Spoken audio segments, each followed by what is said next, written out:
నమస్తే అండి. నేను మీ దిలీప్‌ని. మనం ఈరోజు మేషరాశి కోసం తెలుసుకుందాం. అలాగే మనం గత వీడియోల్లో మేషరాశి వాళ్ళ కోసం లక్షణాలు గాని, ఇవన్నీ కూడా చాలా చక్కగా వివరించుకున్నాం. చాలామంది కామెంట్ సెక్షన్‌లోని మనకి చాలా చక్కగా అంటే వాళ్ళ తాలూకా అభిప్రాయాలన్నీ కూడా వెల్లడించారు. అలాగే కామెంట్ సెక్షన్‌లో ప్రతి ఒక్కళ్ళు కూడా శ్రీరామ అని రాయడం మొదలుపెట్టారు. ఇది చాలా సంతోషకరమైనటువంటి విషయం. అలాగే ఇంకెవరైనా కొత్తగా చూస్తుంటే మాత్రం ఈ వీడియోని మీరు కూడా తప్పకుండా కామెంట్ సెక్షన్‌లో శ్రీరామ అని రాయండి. అలాగే నా ఛానెల్‌ని సబ్స్క్రైబ్ చేసుకోండి.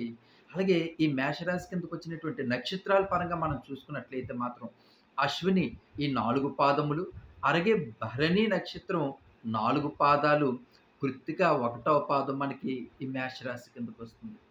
ఎందుకంటే గత లక్షణాలు అంటే ఇప్పుడు కొత్తగా చూస్తున్న వాళ్ళకి గురుగారు మేము గత పాత వీడియోలు చూడలేకపోయాము అన్నవారికి కూడా మనం కొన్ని లక్షణాలనేవి మనం తెలియజేయడం జరుగుతుంది. ఎందుకంటే మనకి 12 రాసుల్లో కూడా 11 రాసులు ఒక లెక్క, ఒక మేషరాశి ఒక లెక్క అని మనం ముందుగా చెప్పుకున్నాం. ఎందుకంటే మనం ఎవరితో ఎలా మాట్లాడుతున్నాము, ఎలా చూసుకున్నా, ఏ విషయంలో చూసుకున్నా సరే, మనం చాలా పెర్ఫెక్ట్‌నెస్‌గా ఉండడం. ప్రతి విషయంలో కూడా చాలా ఆలోచించి, ఆచి తూచి అడుగు వేయడం. మనం ఎవరినైనా సరే నమ్మాము అంటే అది జీవితాంతం కూడా వాళ్ళ మీద మనం బాగా డిపెండ్ అవ్వడం. వాళ్ళని ప్రాణం కంటే ఎక్కువగా ప్రేమించడం. వాళ్ళే మన జీవిత సర్వస్వం అని చెప్పి అనుకోవడం. అలా అనుకోవడం వల్లే వచ్చేటువంటి ఇబ్బందులు. అలాగే మనం అనుకునే వారి నుంచే విపరీతమైనటువంటి మోసాలు. మనం ఎవరినైతే ఇష్టపడుతుంటామో, ఎవరైతే అనుకుంటామో, ప్రతి విషయంలో కూడా మనం ప్రతి విషయాన్ని కూడా ఎవరికైతే మనం షేర్ చేసుకుంటామో, వాళ్ళ ద్వారానే మనకి చీటింగ్‌గా రావడం. మనం ఎంతో నమ్మకస్తులు, ఈళ్ళు చాలా నమ్మకస్తులు, మనకి ఈళ్ళకి ఏం చెప్పినా పర్వాలేదు, వీళ్ళు ఏం చెప్పినా సరే మనం చెయ్యగలము, చెయ్యొచ్చు అనే ఒక రకమైనటువంటి భావనలో ఎప్పుడైతే ఉంటామో, అలాంటి వారి ద్వారా కూడా మనం మోసపోయేటువంటి అవకాశాలు 100కి 90% ఉన్నాయి మన మేషరాశి వాళ్ళకి. అలాగే చదువుకునే పిల్లల విషయం దగ్గర నుంచి చూసుకుంటే చాలా అద్భుతంగా చదువుతారు పిల్లలు. అలాగే వాళ్ళ కెరియర్ కూడా చాలా అద్భుతంగా ఉంటుంది. జాబ్ పరంగా అవ్వనివ్వచ్చు, అలాగే ఫ్యూచర్‌లో మ్యారేజ్ విషయంలో అవ్వచ్చు, వాళ్ళు సెటిల్ అయ్యే అవకాశాలు అవ్వచ్చు, అంతా కూడా చాలా చక్కగా జరుగుతుంది మేషరాశి వాళ్ళ తాలూకు పిల్లల విషయానికొస్తే మాత్రం. అలాగే మరీ ముఖ్యంగా పిల్లల్ని మీరు చాలా జాగ్రత్తగా కాపాడుకోవాల్సిన బాధ్యత కూడా ఈ మేషరాశి వాళ్ళ మీదే ఉందండి. పిల్లలు బయటికెళ్ళిన ప్రతిసారి కూడా మనం జాగ్రత్తలు చెప్పాలి, చెప్పాలి, చెప్పాలి. వాళ్ళు బళ్ళు తీసినా, వాళ్ళు డ్రైవింగ్ చేస్తున్నా సరే, వాళ్ళకి వెళ్ళేటప్పుడు మనం చాలా జాగ్రత్తలు చెప్పవలసి ఉంటుంది. లేదు ఫ్రెండ్స్ తోటి ఏవైనా సరే, ఈ నదుల దగ్గరికెళ్ళినా, లేదంటే సముద్రాల దగ్గరికెళ్ళినా, వాటర్ ఫాల్స్ దగ్గరికెళ్ళినా సరే, ఒకటికి 10 సార్లు మనం వాళ్ళకి చాలా జాగ్రత్తలు చెప్పవలసి ఉంటుంటది.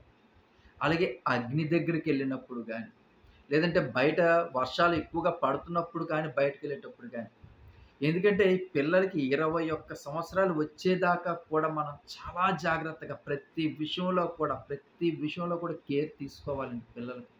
ఎందుకంటే వీళ్ళ అల్లరితనం అంత ఇదిగా ఉంటుంది పిల్లల్లోని. మనం చెప్పింది ఒక్కసారి చెప్తే మర్చిపోతారు. 2 సార్లే రెండోసారి చెప్తే వదిలేస్తారు. మూడోసారి చెప్తే మాత్రం వాళ్ళు గుర్తుపెట్టుకుంటారు. మనసులో ఆ మాటని ఉంచుకుంటారు. ఎందుకంటే బాగా అల్లరి. మేమేం చేస్తుంటారో పిల్లలు వాళ్ళకి అర్థం తెలియనటువంటి పరిస్థితి. వాళ్ళ ర్యాష్ డ్రైవింగ్ అవ్వనివ్వచ్చు, వాళ్ళ ఫ్రెండ్స్‌తో తిరిగేటువంటి పరిస్థితులవ్వచ్చు, మాకేమీ కాదులే, మాకేమీ అవ్వదులే అనేటువంటి ధైర్యంతో ఉంటారు. లేదంటే ఒక రకమైనటువంటి డిప్రెషన్‌లో ఉంటారో పిల్లలకని చాలా జాగ్రత్తలైనటువంటి పరిస్థితులు మనం పిల్లలకి ప్రతి విషయంలో కూడా 21 సంవత్సరాలు వచ్చేదాకా కూడా పిల్లలతో మనం చాలా జాగ్రత్తగా ఉండాలి. పిల్లల్ని చాలా జాగ్రత్తగా చూసుకోవాలి. ఎందుకంటే చాలా అల్లరనమాట. మనం ఏం చెప్పినా సరే వాళ్ళు వినిపించుకునే స్థాయి నుంచి వాళ్ళు వినిపించుకోరు.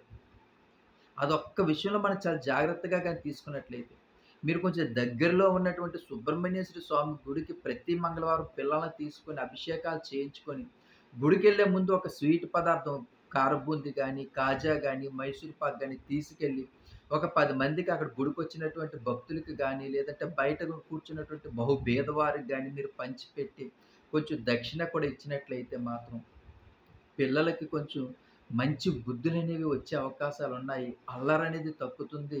అలాగే ఎంత తగ్గినా అల్లరి కొంచెం చేస్తున్నప్పటికీ కూడా కొంచెం లెవెల్ పడే అవకాశం ఉంది. అలాగే ఫ్యూచర్ మీద వాళ్ళకి ఒక మంచి అభిప్రాయం జీవితంలో మేము కష్టపడి ఎందుకంటే మా తల్లిదండ్రులు ఎంత కష్టపడి మమ్మల్ని ఈ స్టేజ్‌కి తీసుకొచ్చారు. ఇక వాళ్ళని మేము బాధ పెట్టకూడదు. మేము ఒక మంచి స్టేజ్‌కెళ్ళాలి. ఒక ఉన్నతమైన స్థాయికెళ్ళాలనేటువంటి ఆలోచనలు కూడా పిల్లల్లో కలిగే అవకాశం అయితే ఉందండి. అందుకే సుబ్రహ్మణ్యేశ్వర స్వామి గుడికి వెళ్ళండి, పిల్లల్ని తీసుకెళ్ళండి, అభిషేకాలు చేయించుకోండి అని ప్రతి ఒక్కళ్ళకి చెప్తా ఉంటాను. మరీ ముఖ్యంగా ఈ మేష రాశి వాళ్ళు. అలాగే మ్యారేజ్ సంబంధాల విషయాలకొచ్చేటట్టయితే గత 4, 5 సంవత్సరాల నుంచి కూడా మ్యారేజ్‌ల కోసం ఇబ్బంది పడుతూ, కొంచెం మంచి సంబంధాలు వస్తూ కూడా మనకి దగ్గరగా వస్తూ చెడిపోతున్నాయండి. మరి మాకు తగ్గ స్థాయి సంబంధం అనేది రావటం లేదు అనుకునే వారికి కూడా, ఈ ఆగస్టు, సెప్టెంబర్‌లో కూడా మంచి సంబంధాలు రైట్ అయ్యే అవకాశాలున్నాయి. మ్యారేజ్‌లు కూడా సెట్ అయ్యే అవకాశాలున్నాయి. వాళ్ళ దాంపత్యం కూడా చాలా సుఖ సంతోషాలతో హ్యాపీగా ఉండే అవకాశాలు కూడా ఉన్నాయి. ఇదొక మంచి పరిణామం అని చెప్పుకోవాలి ఈ మేష రాశి వాళ్ళు. అలాగే ఉద్యోగ అవకాశాల కోసం మనకి చాలామంది కామెంట్స్ రూపంలో అడుగుతున్నారు. గురువుగారు మాకేమైనా కొంచెం మంచి ఉద్యోగాలనేవి మాకు ఈ 2, 3 నెలల్లో వచ్చేవి ఏమైనా ఉన్నాయంటే తప్పకుండానండి. మరీ ముఖ్యంగా ఈ మేషరాశి వాళ్ళకి మనం చూసుకున్నట్లయితే మాత్రం ఈ సెప్టెంబర్, అక్టోబర్‌లో మీరు కంపెనీలకి రెజ్యూమ్స్ పెట్టుకోండి. మీకు సెప్టెంబర్ లేదా అక్టోబర్‌లో మీకు ఒక మంచి కంపెనీలో ఉద్యోగం సాధించగలుగుతారు. కొంచెం కష్టపడండి. కష్టపడినట్లయితే మాత్రం మీరు ఒక మంచి ఉద్యోగాన్ని సాధించి నలుగురిలో కూడా ఉన్నతమైన ఉద్యోగం. ఏదో ఉద్యోగం వచ్చిందని ఏదో తక్కువ సాలరీతో కాకుండా ఒక మంచి ఉన్నతమైనటువంటి ఉద్యోగంలో మీరు స్థిరపడే అవకాశం ఉంది. నలుగురిలో కూడా మీరు కొంచెం గౌరవంగా బ్రతికే అవకాశాలు కూడా చాలా చక్కగా ఉన్నాయి. అలాగే మాకు ఫ్యామిలీ రిలేషన్‌షిప్ గాని, మ్యారేజ్‌లో అయిన తర్వాత ఏటండి కొంచెం కొంచెం ఇబ్బందులు ఎక్కువగా ఉంటున్నాయి. ఫ్యామిలీలో డిస్టర్బెన్స్ అనేది చాలా ఎక్కువగా ఉంటుంది అని చాలామంది మనకు కామెంట్స్ రూపంలో అడుగుతున్నారు. ఈ మేషరాశి వాళ్ళకి మనం చూసుకున్నట్లయితే వీళ్ళ డిసిప్లిన్ అనేది వీళ్ళకి కొంచెం ఎక్కువగా ఉంటుంది. ప్రతీదీ కూడా చాలా నీట్‌గా ఉండాలి. ప్రతీదీ కూడా ప్రతి విషయంలో కూడా చాలా చక్కగా ఉండాలనేది ఒకళ్ళ వైఫ్ అండ్ హస్బెండ్స్ ఇద్దరు కూడా ఒక చిన్న ఫ్యామిలీని చాలా అద్భుతంగా వెళ్ళేటప్పటికల్లా వీరు ప్రతి ఒక్కళ్ళని నమ్మడంతోటి మన అనుకునే వారిని ఇంకా ఎక్కువ నమ్మడంతోటి ఈ మన కడుపులో ఉన్నటువంటి బాధలన్నీ కూడా మనం ఎవరితో చెప్పుకోవాలి, ఎవరితో చెప్పుకోకూడదు అనేది ఉండదండి వీళ్ళకి. ప్రతి ఒక్కళ్ళకి కూడా కడుపులో ఉన్న బాధని అంటే నోట్లో ఒక 10 మాటలు మాట్లాడామంటే అందులోని మన కుటుంబ విషయాలు కూడా గబుక్కని చెప్పేస్తుంటాం. తర్వాత మన మనసులో అయ్యో! దీనికి ఆ విషయాలు చెప్పకుండా ఉంటే బాగుండును అనుకుంటుంటాం. అలాంటి వాళ్ళు అందరూ ఒకలాగే ఉంటారని మనం ఎప్పుడు అనుకోకూడదు. అలాంటి వాళ్ళు మన ఫ్యామిలీలోని, మన కుటుంబంలోని గొడవలు పెట్టే అవకాశాలు కూడా ఉండే అవకాశాలున్నాయి. మనం ఎప్పుడైతే నోరు జారి, మనం కొంచెం అవతల వాళ్ళకి మనకున్నటువంటి వీక్‌నెస్ పాయింట్లు చెప్పామో, మన ఫ్యామిలీలో ఉన్నటువంటి వీక్‌నెస్ పాయింట్లు చెప్పామో, దానికోసం అదను చూసుకొని వెయిట్ చేస్తున్న వాళ్ళు చాలామందుంటారండి. అలాంటి వాళ్ళందరూ కూడా మనం ఎప్పుడు దొరుకుతామా, మన ఫ్యామిలీలో గొడవలు ఎప్పుడు సృష్టిద్దామా అని చెప్పి థర్డ్ పార్టీగా ఉండేటువంటి మనుషులు మన జీవితంలోకి ఎంటర్ అయ్యి, మన లైఫ్‌ని కూడా స్పాయిల్ చేసే అవకాశాలు కూడా ఎక్కువగా ఉంటాయి. కుటుంబంలో గొడవలు అంటే ఇంత సుఖ సంతోషాలతో ఉంటున్నాం, ఇంత హ్యాపీగా ఉంటున్నాం, జాబ్స్ చేసుకుంటున్నాం, మంచి సాలరీస్ ఉంటున్నాయి, మాకు ఎటువంటి కష్టం లేదు, చాలా సంతోషపడుతున్నాము. ఉండుండి ఒక తుఫాన్‌లాగా కుటుంబంలోని ఒక అలజడి, ఒక 10, 15 ఇయర్స్ నుంచి చాలా చక్కగా ఉన్నటువంటి ఫ్యామిలీస్‌లోని గొడవలు వచ్చి, అవి ఎందువల్ల వస్తున్నాయి, ఏంటో తెలియకపోవడం వల్ల మనం చాలా ఉక్కిరిబిక్కిరైపోతాం. అంతా చేతులు కాలిపోయిన తర్వాత, అయ్యో! నా అనుకునేవారే మమ్మల్ని మోసం చేశారా? అయ్యో! వీళ్ళే మమ్మల్ని మా కుటుంబంలో గొడవలు పెట్టారా? వీళ్ళ వల్లే మా కుటుంబంలో ఇన్ని గొడవలొచ్చాయి అని చెప్పి మనం తర్వాత బాధపడడం అనేది ఈ మేష రాశిలో చాలా ఎక్కువగా జరుగుతా ఉంటుంటదండి. ఎందుకంటే చాలా హై ఎడ్యుకేటెడ్ పీపుల్స్ ఉంటారండి మనకి మేష రాశిలోని. ప్రతి విషయంలో కూడా చాలా మెచ్యూరిటీగా ఆలోచిస్తారు. ప్రతి విషయంలో కూడా చాలా ఎడ్యుకేటెడ్‌గా ఆలోచిస్తారు. మంచి ఆలోచనలతో ఉంటాయి. మంచి జాబ్స్ చేస్తుంటారు. చాలా బావుంటుంది. కానీ ఈళ్ళకి చదువనే పరిజ్ఞానం ఎక్కువుంటుంది గానీ, లోకం తాలూకా జ్ఞానం అనేది వీళ్ళలో చాలా తక్కువుంటుంది. మనుషులు ఎలాంటి వాళ్ళు, ఏంటి అనేది వీళ్ళు చదవరు మనుషుల్ని. వీళ్ళు చదివిందంతా కూడా జీవితాంతం కూడా చదువు, చదువు, చదువు మన కెరియర్‌లో చదివామా, లేదంటే కష్టపడామా, చదివామా, మంచి ఉద్యోగాలు సంపాదించుకున్నామా వీటిల మీద దృష్టుంటది గానీ, ఈ మనుషుల తాలూకా సైకాలజీ మీద వీళ్ళకి ఎక్కువగా పెద్దగా అవగాహన ఉండదు. అందరూ నా మంచి వాళ్ళలాగే కనిపిస్తుంటారు. అందరికీ వీళ్ళు నవ్వుతూ మాట్లాడుతూ ఉంటుంటారు. అందరూ మా మంచి కోరే ఉన్నారా అనిపిస్తూ ఉంటది మీకు. కానీ ప్రతి ఒక్కలో కూడా మనం ఎప్పుడు చెడిపోతామా? ఎప్పుడు పాడైపోతామా? మన కుటుంబం ఎప్పుడు రోడ్డు మీద పడిపోతుందని చూసేవాళ్ళే ఎక్కువ మందుంటారు గానీ, మన సుఖ సంతోషాలతో మనం ఉన్నట్టు, మన పిల్ల పాపలతో హ్యాపీగా ఉన్నట్టు, మన కుటుంబం అత్తగారు, మావగారు, భార్య, పిల్లలు అందరూ సుఖ సంతోషాలతో ఉన్నట్టు చూసేవాళ్ళు చాలా తక్కువ మందుంటారు. ఎందుకంటే మనం ప్రతి ఒక్కళ్ళతో కూడా మంచిగా ఉండడం అనేది చాలా మందికి నచ్చదండి. అది కూడా ఇలాంటి వాళ్ళు కూడా ఉంటారా సమాజంలో? ఉంటారు. సపోజ్‌కి ఉదాహరణకి చెప్తున్నాను. మనం ఒక ఫంక్షన్‌కెళ్ళామనుకోండి. మీ ఫ్యామిలీ పరంగా చూసుకుంటే మీరు అందం విషయంలో అవ్వచ్చు, లేదంటే ఒక సెన్సిటివ్ పర్సన్‌లో అవ్వచ్చు. భార్యాభర్తలు made for each other, good couples అంటుంటారు. అలాగే చాలా బాగా ఉంటారు. ఈ ఫ్యామిలీని చూస్తే మాత్రం 2 కళ్ళు చాలవు అంటుంటారు. అలాంటి మీరు ఎంత అద్భుతమైనటువంటి ఫ్యామిలీ మీరేదైనా ఫంక్షన్‌కెళ్ళినా చాలా సింపుల్‌గా ఎళ్తారు ఒక ఫంక్షన్‌కి. అయినా అక్కడ ఫంక్షన్‌లో చాలామంది లక్షల రూపాయల నగలేసుకున్న, వేల రూపాయలు పట్టు చీరలు కట్టుకుని, మీరు ఆ ఫంక్షన్‌లోకి అటెండ్ అయిన వెంటనే అందరూ చేరి మీ దగ్గరికొచ్చి మాట్లాడడం, సంతోషంగా గడపడం. ఎందుకంటే మీ కల్మషం లేని మీ మనసు ప్రతి ఒక్కళ్ళతో సరదాగా ఉందాము, ఏమైపోయిందిలే ఒకవేళ గొడవలైనా సరే పక్క నుంచి వెళ్ళిపోయేటువంటి మనస్తత్వం గలవారు. అలా ఏ అద్ ఆ భ భగవంతుడే చూసుకుంటే అలా శ్రీరాముడే చూసుకుంటే అలా మాకు ఏ కష్టం వచ్చినా అని చెప్పి మీరు ఒక పక్కగా వెళ్ళిపోయేటువంటి మీరు మనుషులు. అలాంటి వాళ్ళు మీరు ఎవరితో అయినా సరే ఎందుకు గొడవలు పెట్టుకుంటారు? ఎవరితో మీరు ఎందుకు కష్టాలు తెచ్చిపెట్టుకుంటారు? అందరితో హ్యాపీగా, సంతోషంగా ఉంటారు. మరలాంటి సారీ. మరి అలాంటప్పుడు అందరూ వచ్చి మేము మీతోటే మాట్లాడుతుంటారు. అందరూ వచ్చి మీ సుఖ సంతోషాలు అడుగుతూ ఉంటుంటారు. అలాంటప్పుడు మీ చుట్టుపక్కల ఉండేటట్టు నా అనుకునే వారందరూ కూడా ఈర్ష్య, కోపంతో రగిలిపోతా ఉంటుంటారు. మనం ఆ ఫంక్షన్ నుంచి ఇంటికి రాగానే మనకి విపరీతమైన సరే కాళ్ళు పీకులు, చేతులు పీకేయడం గానీ, తలంతా తిరిగేయడం గానీ, ఫీవర్‌గా ఉండడం గానీ, చాలా డిస్టర్బెన్స్‌గా ఉంటది. ఏంటి మేము ఇంత చలాకీగెళ్ళాం, ఇంత సంతోషంగెళ్ళాం. రాగానే మాకేంటి ఇలా ఉంది అనేసి మనసులో మనం అనుకుంటాం కదా! దాన్నే నరఘోష అని కూడా అంటుంటాం. అంటే ఈ నరఘోష వల్ల కూడా మన కుటుంబం చాలా పాడైపోయే అవకాశాలున్నాయి. మనం ఇల్లు కొనుక్కుంటాం, కారు కొనుక్కుంటాం. అదంతా మన డబ్బు, మన ఆస్తి. మనం కష్టపడి సంపాదించుకున్న ప్రతి ఒక్క రూపాయి మనది. అయినప్పటికీ చూడండి, అయినప్పటికీ కూడా మనల్ని చూసి ఓర్వలేని మనుషులు చాలా మందుంటారండి. ఎప్పుడైతే మనం ఇంత మంచి ఇల్లు కట్టుకున్నామో, మంచి కారు కొనుక్కున్నామో, పిల్లల్ని బాగా ఎడ్యుకేషన్‌గా చదివించుకుంటున్నామో, ఒక నగ నట్రాని ఒకటి 2 వస్తువులు కొనుక్కున్నామో, ఇలాంటివన్నీ చూసి ఏడ్చే వాళ్ళ వల్ల మన ఇంట్లో జరగరాని ప్రమాదాలు కూడా చాలా జరుగుతా ఉంటుంటాయండి. అయ్యో! ఏంటి ఇలా జరిగిపోయింది అనుకోలేదే, మనం ఇంత కష్టపడ్డాము అనుకుంటాం. ఒక్కోసారి అంతా ఏంటి ఇలా జరిగిపోయింది, అంతా కూడా నరఘోష వల్ల కూడా జరిగే అవకాశాలు కూడా ఈ మేషరాశి వాళ్ళకి జరుగుతా ఉంటుంటాయి. ఎందుకంటే ఎంత ఇదిగా ఉన్నా సరే, ఎంత మనం మంచిగా ఉన్నా సరే ఈ రోజుల్లో ఒకళ్ళతో గొడవలు లేకుండా, ఒకళ్ళతోటి ఎటువంటి మాటలు పడకుండా మనం చాలా హ్యాపీగా మన కుటుంబం మన అనుకుని ఉంటున్నా సరే కూడా, మనల్ని ఏదో రకంగా టార్చర్ పెట్టాలి. మనల్ని ఏదో రకంగా నలుగురిలో పాయింట్ ఔట్ చేయాలి. మనల్ని ఏదో రకంగా ఇబ్బంది పెట్టాలి అనేటువంటి మన నలుగురు సమాజంలో మనం బ్రతుకుతున్నాం అన్నది కూడా మనం అర్థం చేసుకోవాలి. మీరు అర్థం చేసుకున్న సమయానికి అంతా కూడా చాలా ఇబ్బందులకి అప్పటికే గురైపోయే ఉంటారు. ఎందుకంటే మీకు బయట నటించే వాళ్ళ సంగతి మీకు ఎక్కువగా తెలీదు. రంగులు మార్చి నవ్వే వారి సంగతి మీకు ఎక్కడ తెలీదు.